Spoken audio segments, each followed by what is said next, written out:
pihak. Penyelenggaraan pemerintahan yang good governance merupakan suatu kebutuhan mayoritas rakyat. Good governance menurut Ad-Dariri Hasim dalam artikelnya yang berjudul Good Governance dan Piagam Madinah menyebutkan bahwa good governance merupakan suatu kebutuhan mutlak mayoritas rakyat demi terciptanya suatu sistem politik dan pemerintahan yang lebih berpihak pada kepentingan rakyat dan sesuai dengan prinsip-prinsip demokrasi. Menggapai hal tersebut, perlu ada pemerintahan yang bersih, terutama mengenai hal korupsi. Namun yang terjadi malah sebaliknya. Seringkali terjadi tindak pidana korupsi dari lini yang paling bawah yaitu desa sampai lini yang paling tinggi yaitu lembaga pemerintah. Di Indonesia sendiri seringkali terjadi tindak pidana korupsi yang mana menurut Tempo.co dalam indeks persepsi korupsi Indonesia anjlok kalah dari Malaysia dan Timor Leste menyebutkan bahwa IPK Indonesia pada peringkat ke-6 yang artinya kalah dari Malaysia yang berada pada peringkat kedua. Hal tersebut semestinya menjadi bahan evaluasi kita untuk memperketat dan memperkuat aturan mengenai tindak pidana korupsi. Di Indonesia sendiri marak terjadi tindak pidana korupsi, namun tidak dilakukan penguatan. Bahkan terjadi pelemahan pada aturan tindak pidana korupsi.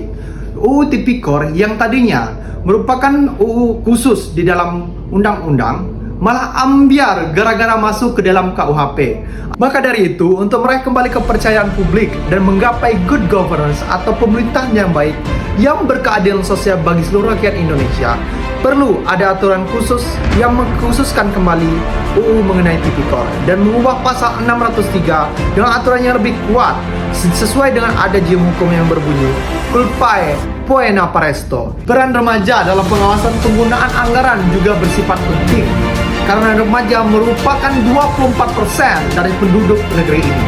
Selain itu, DPR RI yang merupakan lembaga hukum yang memiliki fungsi, tugas, dan wewenang serta menyerap, menghimpun, dan menindaklanjuti aspirasi rakyat dalam melaksanakan 3 fungsi DPR RI berdasarkan Undang-Undang Negara Republik Indonesia tahun 1945, yaitu 1. Legislasi, bersama-sama Presiden dalam pembuatan undang-undang yang mengatur segala hal, termasuk tindak pidana korupsi, dan harus memperhatikan geopolitik, ekonomi, dan sosial, serta harus memperkuat dan mengkhususkan aturan mengenai tindak pidana korupsi.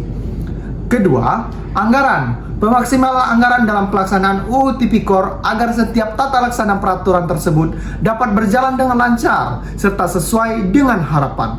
Ketiga, pengawasan. Setiap anggota DPR RI berkewajiban mengawasi tata laksana pelaksanaan undang-undang agar sesuai dengan apa yang diharapkan. Menuju Indonesia Emas 2024.